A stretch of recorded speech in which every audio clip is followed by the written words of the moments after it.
Salah satu tipe villain yang paling susah dibuat adalah manipulator.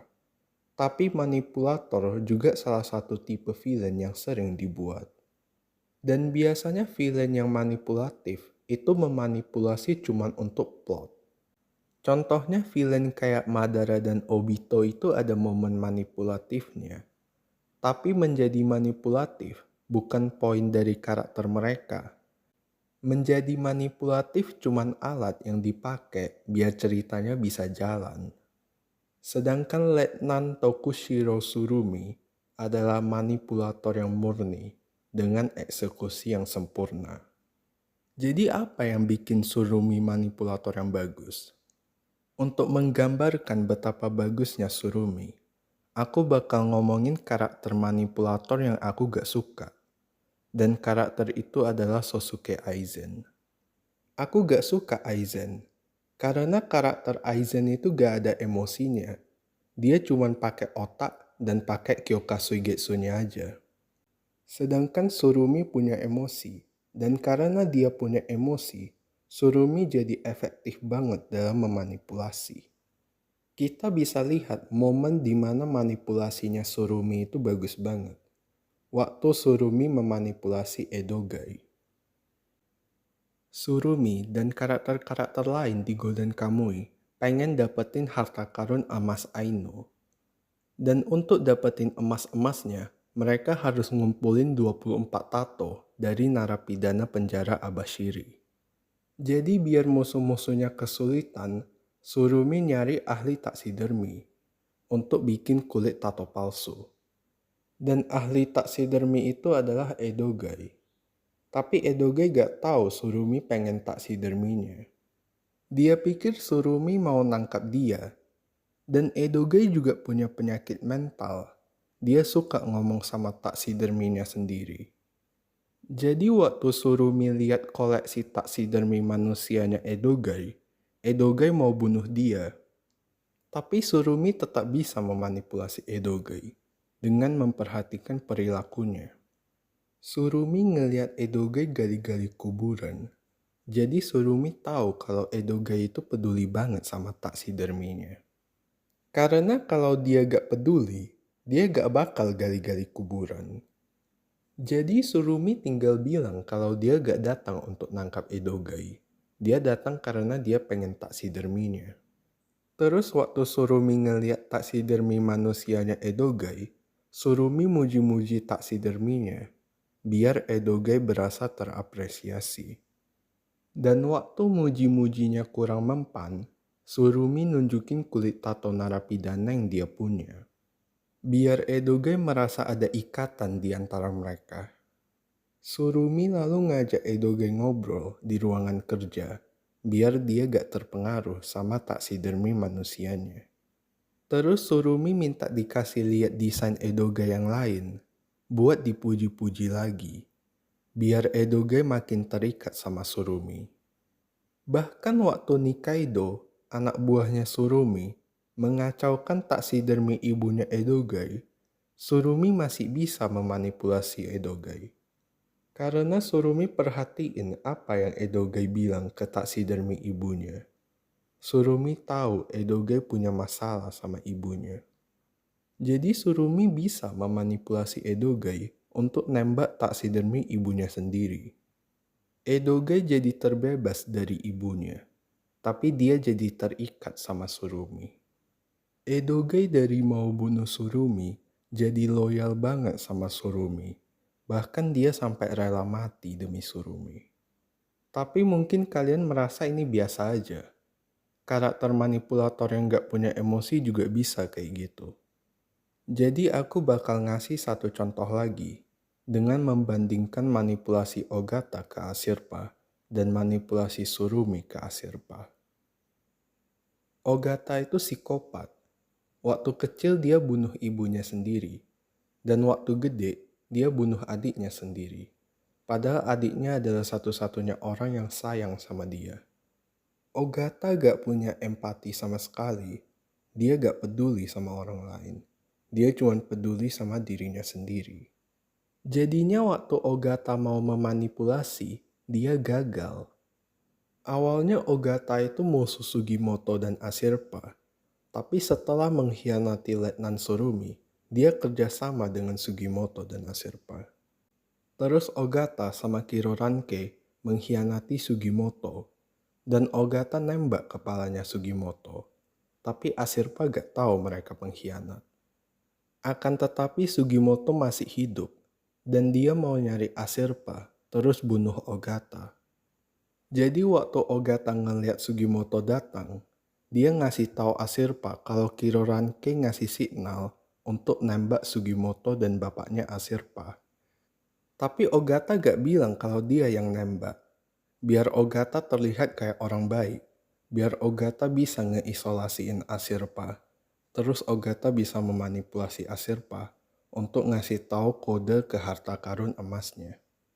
Ogata ngarang-ngarang cerita tentang Sugimoto. Terus Ashirpa mulai nanya-nanya tentang Sugimoto. Terus Ogata ngarang-ngarang jawaban. Terus Ashirpa nanya ke Ogata, Sugimoto ada bilang dia mau makan apa gak? Terus Ogata jawab, Sugimoto bilang dia mau makan anglerfish hotpot. Ini gerakan yang salah, karena Ashirpa tahu Sugimoto mau makan kesemak kering. Dan Ashirpa jadi tahu dia dimanipulasi sama Ogata. Ogata gagal karena dia jawab pertanyaan yang seharusnya gak perlu dijawab. Dia bisa tinggal bilang, Sugimoto gak bilang mau makan apa, selesai. Tapi Ogata tetap jawab, karena dia pikir pertanyaannya gak penting. Dia pikir pertanyaan kayak gitu gak bakal bikin dia ketahuan. Karena menurut psikopat murni logika kayak Ogata, makanan cuman makanan, gak lebih. Psikopatnya Ogata juga bikin dia egosentris. Dia susah lihat perspektif orang lain. Makanya dia bilang Sugimoto mau makan anglerfish hotpot. Karena dia sering makan anglerfish hotpot waktu kecil. Kurangnya emosi dalam diri Ogata bikin skill manipulasinya jadi sampah. Padahal waktu Ogata memanipulasi Ashirpa, Ashirpa percaya sama Ogata.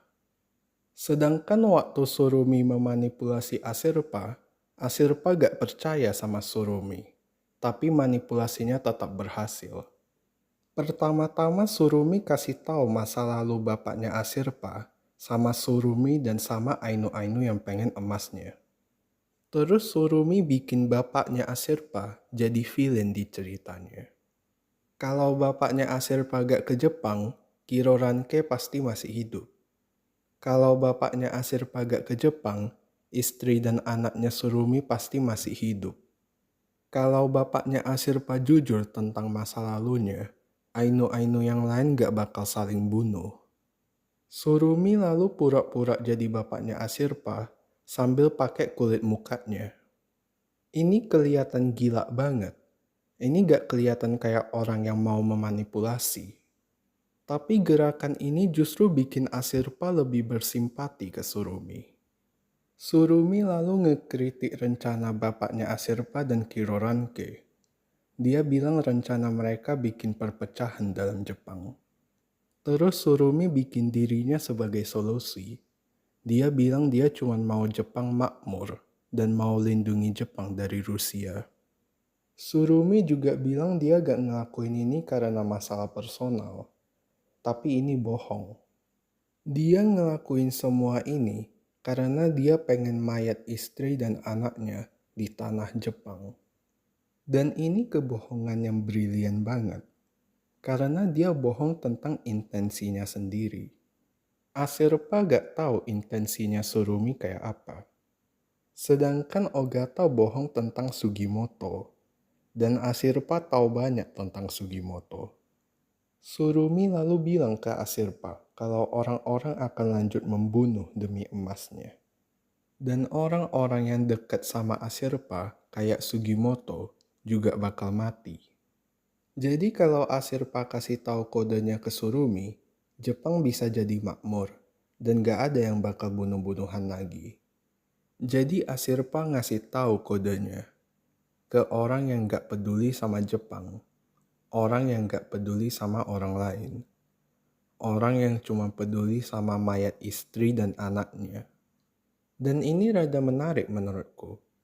Kenapa manipulator kayak Surumi ngelakuin semua ini untuk mayat istri dan anaknya?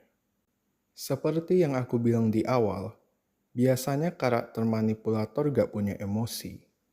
Tapi Surumi punya emosi, dan emosi itu yang bikin dia efektif banget dalam memanipulasi. Dan sebelum Surumi jadi letnan di divisi ketujuh, dia itu mata-mata di Rusia. Biar gak kelihatan kayak mata-mata, dia menikah sama cewek Rusia bernama Vina. Tapi karena Surumi punya emosi, dia jadi bisa terpengaruh oleh emosi. Jadi walaupun awalnya dia nikahin Vina biar gak kelihatan kayak mata-mata, lama-kelamaan Surumi jadi cinta beneran. Surumi jadi kemanipulasi dalam tanda petik. Dan aku suka banget aspek ini dari Surumi, karena karakternya jadi kerasa lebih realistik dan dinamis. Contohnya di dunia nyata, ada orang bernama Yanagi Ryuken. Yanagi Ryuken adalah master bela diri palsu. Dia bilang dia bisa menjatuhkan lawan tanpa menyentuh lawannya. Dan dia mendemonstrasikan skillnya ke muridnya. Yanagi juga bilang dia bisa ngalahin Hickson Gracie. Dan dia juga nantang siapapun yang bisa ngalahin dia bakal dikasih 1 juta yen. Tapi lawannya harus kasih 500.000 yen dulu. Terus ada jurnalis bernama Yosuke Yamaki yang nantang Yanagi. Tapi Yanagi menolak karena menurut dia jurnalisnya kurang jago. Jadi Yosuke nawarin senseinya dan Yanagi setuju. Terus Yanagi kalah. Yanagi punya murid yang percaya dia punya kekuatan chi. Jadi Yanagi cukup pintar untuk bikin orang percaya dia punya kekuatan chi. Tapi anehnya dia sendiri kelihatan percaya dia punya kekuatan chi. Yang nonton pertandingannya Yanagi ada 500 orang dan dia gak peduli. Pertandingannya direkam dan dia gak peduli. Terus Yanagi promosiin pertandingannya. Jadi Yanagi pasti percaya kalau dia bisa menang dengan pakai kekuatan chi-nya. Dan menurutku alasannya adalah karena pertama dia gila. Yang kedua karena untuk bikin muridnya percaya dia punya kekuatan chi, Yanagi harus mengkondisikan muridnya untuk percaya kekuatan chi ada. Tapi jadinya mereka juga mengkondisikan Yanagi. Kayak anjingnya Pavlov kan dikondisikan untuk ngerasa lapar waktu Pavlov bunyiin bel. Tapi Pavlov juga harus bunyiin bel. Jadi poinku adalah memanipulasi itu dua arah gitu. Dan manipulasinya Surumi juga dua arah. Dan itu bikin karakternya Surumi jadi lebih dinamis. Udah segitu aja video kali ini. Semoga video ini masuk akal ke kalian. Bye.